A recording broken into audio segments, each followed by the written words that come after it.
네, 마켓 넘버 5 이어가겠습니다. 네. 지난 수요일이었죠. 네. 장 막판에 그리고 장 중에 외국인들의 매수 전환으로 인해서 우리 증시가 조금 상승 랠리를 탔는데요. 여기서 추가적인 연속성 여러분들 어떻게 보고 계신가요? 이 주말을 앞두고 해서 좀 걱정도 되는데 5명의 전문가 한 줄 전략부터 한번 확인해 보겠습니다. 네, 명준 응용력은 배당 관련주 유입보다는 배당 회피 성향을 강화하자 이렇게 짚어주셨고요. 네, 박준현 운용력입니다. 배당 투자와 1월 효과 겨냥한 저가 매수 전략이 필요하다는 관점입니다. 네, 자 이동훈 전문가 배당 수혜주 중심의 매수를 하라 이렇게 짚어주셨고요. 네, 금산 전문가입니다. 연말 윈도우 드레싱, 배당 효과, 연기금 순매수 종목에 집중하자는 전략입니다. 네, 박한샘 전문가는 미니 산타 랠리 타고 2,000포인트까지 갈 수 있다 이렇게 짚어주셨습니다. 네. 자, 이렇게 보니까 5분의 전문가들이 좀 연말에 어떤 배당 특수 이런 부분에 대해서 좀 많이 포커스를 맞추지 않나 이런 생각이 듭니다. 네, 이어서 그렇다면 증시 자체의 상승 하락에 대해서 어떤 전망 나오는지 확인해 보겠습니다. 네, 코스피는 5분 모두 다 오늘 계속해서 좀 산타 랠리 이어갈 것이다 이렇게 보고 계세요. 네, 이어서 코스닥도 확인해 보겠습니다.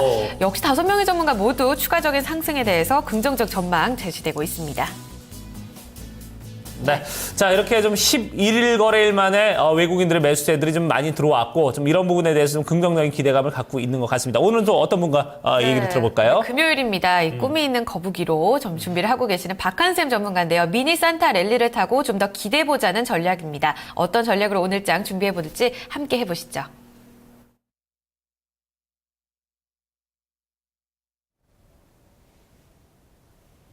네, 안녕하세요. 반갑습니다. 박한샘입니다. 네. 자, 여러분들 크리스마스 연휴 즐겁게 보내셨는지요? 크리스마스 연휴, 물론 풍요롭게 보내는 것도 좋습니다만, 가장 행복한 사람하고 보내는 것이 가장 즐겁지 않겠나 싶어요. 자, 오늘 여러분들을 2015년도 행복하게 해줄 만한 종목, 과연 어떤 종목인지, 그리고 어떻게 우리가 그것을 그 길을 향해서 나아가야 될지, 한번 점검해 보도록 하겠습니다. 먼저 글로벌 포인트 한번 잠깐 보겠습니다. 미국이 이제 금리 인상을 하겠다라는 말은 안 했어요. 그러나 할 가능성에 대해서 지금 계속 열어놓고 있었죠. 1년간. 그런데 재미난 것은 2014년도에 그것에 반응한 각 나라들의 패턴, 그리고 각 시장들의 패턴이 전혀 다른 패턴으로 움직였다는 겁니다. 먼저 대표적으로 국제유가가 급락이 나와가면서 국제 상품 시장 전체가 하락으로 2014년도 하반기에 국제유가가 반토막이 났죠. 그래서 말미암아 러시아라든가 브라질이라든가 이렇게 상품을 수출해서, 즉 원자재라든가 광물질, 그러니까 이제 자원이 많은 걸 수출해서 풍요롭게 살았던 나라들이 굉장히 주가들이 안 좋았습니다. 그런데 반면에 중국 같은 경우는 또 올라왔어요. 그리고 또 국제유가가 떨어지면 수출로 먹고 살아야 되는 한국 같은 나라들이라든가 이제 홍콩이라든가 대만 이런 나라는 올라와야 되는데 또 그렇지 않았습니다. 그래서 한국에서 주식 투자하시는 분 대부분들이 그러한 현상을 뭐라 하겠느냐, 신흥국이 주가가 안 좋다, 국제유가가 떨어졌는데 이렇게 싸잡아서 이야기를 했습니다만, 그러나 그것은 어떻게 본다면 원리에 맞지는 않습니다. 따라서 그 현상을 정확하게 본다면은 금리를 인상을 앞에다 두고 이제 부채국과 그리고 채권국과 채무국으로 이렇게 볼 수 있겠습니다. 즉 중국 같은 경우는 바로 채권국이죠. 세계 최대 외환보유고를 갖고 있어가면서 그러니까 올라왔고, 부채를 많이 갖고 있는 러시아라든가 아르헨티나 이런 나라들은 주가가 급락이 나온, 그렇게 신흥국을 놓고 본다면 그렇게 한번 좀 더 디테일하게 구분해 볼 수 있겠습니다. 따라서 우리는 그러한 부분을 앞으로 우리나라 증시에서 2014년도 마무리 짓고 5년도에 어떻게 한국에 적용될 것인가 잠시 후에 한번 보도록 하겠습니다. 단편적인 예죠. 중국 증시가 2,000에서부터 3,000포인트까지 50%가 올라오고, 그리고 최근에 3% 전후로 급등락이 나오고 있습니다만 어제도 3% 올라갔죠. 한국 증시의 전체적인 트렌드적인 면에서, 심리적인 면에서 긍정적인 요인을 보일 걸로 판단됩니다. 러시아 증시 50% 빠졌다가 최근에 이제 한 일주일간 30% 빠졌다가 다시 또 일주일간 30% 반등 나온, 그러니까 변동성이 전 세계가 격하게 흘러가고 있다. 즉 한국 주가가 급등락이 나오는 단기 흐름이 이런 것이 우리나라만 그런 게 아니라는 것을 그리고 그 주체가 뭔지 빨리 이해하셔야 되겠습니다. 자, 그래서 코스피 포인트로 건너가서 본다면 한국 증시는 바로 그런 면에서 한국의 주체 세력인 외국인들, IMF의 주체 세력인데요.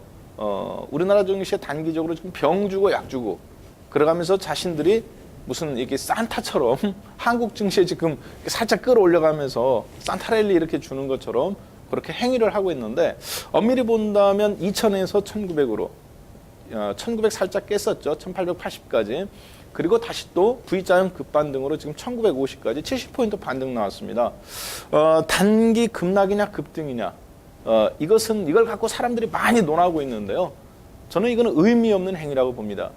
왜 의미가 없느냐? 지수는 어차피 피종속 변수입니다. 그걸 누가 움직이느냐인데 외국인들이 그걸 가지고 갑질을 하는 거죠. 한국 시장이 워낙 작다 보니까 하루에 선물 10,000개 샀다가 10,000개 팔았다. 그러면서 이제 프로그램으로 또 3, 4일 움직였다. 이렇게 해가면서 자신들의 힘을 가지고 어떤 갑질 행위를 했느냐. 바로 선물 옵션 동시 만기. 얼마 전에 있었죠. 그것을 이용해서 단기 타이밍을 뺏었다. 이렇게 보면 되겠습니다. 그것에 의해서 한국 증시가 마치 이리저리 끌려다니는 코 뚫린 소처럼 지난 한 주간 움직였었고 우리도 그것에 맞춰서 주가 급락할 때 오히려 주식을 공격적으로 베팅을 하자.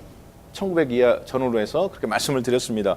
우리나라 코스피 종합주가지수죠. 바로 이렇게 급락이 나왔다가 다시 또 이렇게 급등 지금 나온 케이스인데요. 현재 전체적인 수급이 시장을 장악하고 있는데 바로 외국인들이 저런 포인트로 장악하고 있다라고 보시면 되겠습니다. 따라서 저것에 맞춰서 이번 금요일 한 주간 마무리해가면서 연말과 내년 초를 여러분들이 준비를 하시는 트렌드를 잡으셔야 되겠는데 그것은 종합주가지수의 큰 의미. 저도 이제 2000 산타랠리까지 간다고 1900포인트에서부터 계속 강조를 드렸습니다만 미니 랠리라고 말씀을 드렸었죠. 그러나 그것에 큰 의미를 두지 않았으면 좋겠습니다. 왜냐하면 지금은 그런 것보다는 즉 해외 변수가 움직이는 변수이기 때문에 단기 변동성에 이렇게 민감하게 움직이는 그런 흐름보다는 오히려 이런 때 어떤 특정한 트렌드가 있는가 변치 않는 그 원리 원칙에서 움직이는 트렌드를 가지고 국내 변수에 좀 더 힘을 주고 그것에 맞춰서 여러분들의 포트도 그렇게 일희일비하지 않는 것이 중요하다고 판단됩니다. 먼저 본다면 방금 그것에 대한 부분이죠. 코스피 파트에서 외국인들이 이렇게 선물로 갖고 매도를 한 구간, 주가가 급락 나온 구간이죠. 다시 또 지난 일주일간 선물을 갖고 매수해 준 구간, 주가가 1950까지 원위치를 찾았죠. 이제 본격적으로 주식을 이제 매수를 해줘가면서 다시 2000포인트 전후로 해서 또 선물에 대한 단기 수익 실현을 해갈 가능성이 높습니다. 따라서 미니 산타랠리에 대한 기대감이 있습니다만 그것에 맞춰서 종목들이 연속성을 대형 종목이 가질 것이다. 이런 관점을 적어도 마켓 넘버 5를 보시는 분들이라면 버려야 된다라고 말씀드리고 싶습니다. 자, 그러면 시장을 어떻게 볼 거냐 하는 부분인데요. 거래소 한번 잠깐 들어가기 전에 코스닥 한번 잠깐 보겠습니다. 코스닥 같은 경우는 주가 하락, 즉 지수 약세. 그래가면서 이제 개인은 매도, 기관이 매수인데 개인이 지난 5일간 1277억 원어치 주식을 팔았습니다. 주가가 빠지니까. 반면에 기관들이 1137억 원어치 주식을 사줬는데요. 그럼 코스닥 한번 또 기대감 갖는 거 아니냐. 그런 생각 갖고 싶겠지만 그거 역시 큰 기대감은 의미 없습니다. 왜냐? 거래소에서 기관들이 1조 1,500억을 사줘가면서 코스닥을 격가지로 산 거지 코스닥을 주체로 보지 않았다. 여전히 시장의 중심은 거래소고 거래소 시장의 중심은 지수에 일희일비하는 대형 종목에 대한 변동성이 아니라 좀 다른 케이스로 접근해달라는 거죠. 따라서 저는 한국 시장을 이러한 관점으로 좀 봐야 된다고 생각합니다. 지금 매매를 할 때 혹은 투자를 할 때 마이포인트에서 본다면은 6년 만에 부동산 3법이 얼마 전에 통과됐어요. 방금 이제 그 방송에서도 좀 전에 그 앞에 부분에서 다뤘습니다만 그러나 부동산 3법이 중요한 것이 아니라 그 알파가 중요한데요. 부동산 3법에 대한 포인트는 이거죠. 분양가 상한제를 탄력 적용하겠다. 재건축 초과이익 환수제를 폐지하는 거 아니라 3년 유예시켜주는 거죠. 나중에 중국적으로 폐지할 것 같습니다. 그 다음에 그동안 한 채밖에 매입을 못했던 분양을 조합원이라면 세 채까지 가능하게 해주겠다는 거죠. 그러나 저거 한다고 해갖고 침체 국면에 있는 건설회사들이 살아나긴 좀 어렵다고 보여집니다. 중요한 것은 플러스 알파가 우리한테는 먹을 게 있다는 겁니다. 무슨 얘기냐? 주식에서 수익률 가능성이 있다는 건데요. 플러스 알파는 바로 임대 사업을 민영화시키겠다는 거죠. 월세 비중이 40%까지 늘어났기 때문에 준공공 임대 사업자는 소득세, 법인세를 50% 지금 감면해주고 있는데 앞으로 75%까지 감면해주겠다는 겁니다. 모든 세금 다 올리고 있죠. 심지어 담배세까지 올리고 있는데 이쪽 파트에서 집을 여러 채 갖고 있는 사람들한테 세금을 더 감면해주겠다는 유일하게 이쪽만 햇볕이 드는 그런 지역이에요.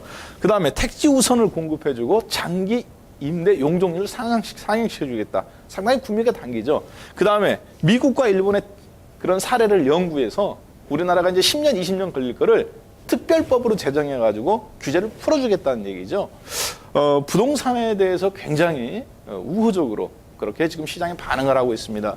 따라서 우리가 이제 주목해서 볼 만한 부분은 바로 일본의 사례를 통해서 봤을 때 수혜주가 있느냐 없느냐죠. 우리나라보다 20년 먼저 일본 같은 경우는 고령화, 저출산, 그다음에 부동산 침체를 겪었기 때문에 그렇습니다.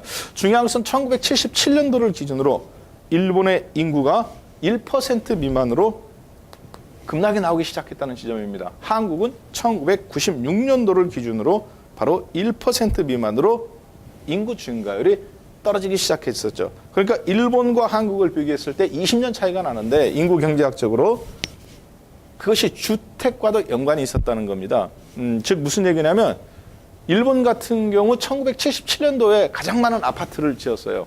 그리고 나서 25년 후에 경기가 이제 그런 부분에서 바로 건자재 업종들이 급등이 나오기 시작합니다. 우리나라도 마찬가지인데 그때 당시에 지금 25년 전에 지었던 일본의 아파트들이 침체를 겪고 1977년이죠. 그리고 2002년도 전후에서 건설업체들은 계속 폭락하고 있는데 유일하게 건자재 업종들 대표적으로 이제 릭실이라든가 류안 케이카쿠 그리고 니토리 홀딩스 같은 주가들은 100만 엔짜리 시가총액이 무려 2천만 엔까지 일본의 종합주가지수를 고려한다면 실제적으로 거의 50배 가까이 올랐다고 봐야 됩니다. 20배가 아니라 50배 이렇게까지 급등이 나옵니다. 자, 그래서 우리나라가 지금 KCC라든가 아니면은 LG 하우시스 이런 종목들이 2, 3년 전에 급등이 나온 것이 우연의 일치가 아닙니다. 바로 건자재 업종과 밀접한 저런 사이클하고 관계가 있다라고 보시면 되겠어요. 1990년도에 지어진 아파트들이 이제 25년도가 다가가면서 안에 마감재를 바꿔야 되는 그런 측면이 강하다라고 보면 되겠습니다. 따라서 KRX 건설업종 시가총액 상위 업종들이 저런 임대 사업에 대한 정부의 규제 완화에 대한 수혜로 1차적으로 분류되는데요. 실질적으로 봤을 때 현대산업이 지금 가장 단기적으로 핫한 종목이죠. 매매로서는 가능해 보입니다만 주가가 2만 원에서 5만 원, 2만 2천에서 4만 5천 원까지 지난 1년간 100% 올랐습니다. 따라서 단기적으로는 좋지만 이 상태에서 조금 기간적으로 머무를 수 있기 때문에 저 종목은 매매로서 보고 투자로서는 잠깐 제낍니다. 대신에 이 태영건설이라는 회사가 좀 눈에 들어오는데요.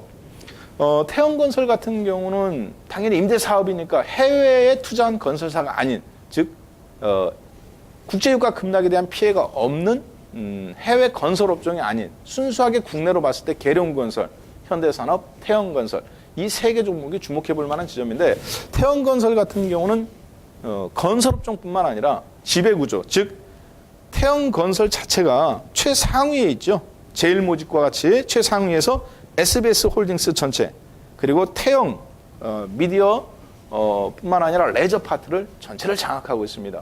따라서 시가총액이 지금 굉장히 작은 종목이다라고 볼 수 있겠습니다. 그래서 저는 바로 저런 지배구조의 개선 문제 그리고 앞으로 임대사업에 대한 순수 국내 건설사로서 부채가 가장 적은 회사 이런 곳에 높은 점수를 주고 중장기적으로 태영건설에 접근할 것을 말씀드리겠습니다. 따라서 매수가는요 5천 원입니다. 그리고 목표가는 좀 길게 봐서 6,500원 그리고 손절가는 마찬가지로 좀 여유 있게 잡겠습니다. 분할 매수로 접근해 주셨으면 좋겠어요. 3,900원으로 제시합니다. 자, 그러면 이렇게 해서 여러분들과 함께 연말을 보내고 내년도를 맞이할 종목 태형건설 제시해드렸습니다. 새해 즐겁게 보내시고요. 복 많이 받으시길 바라겠습니다. 감사합니다.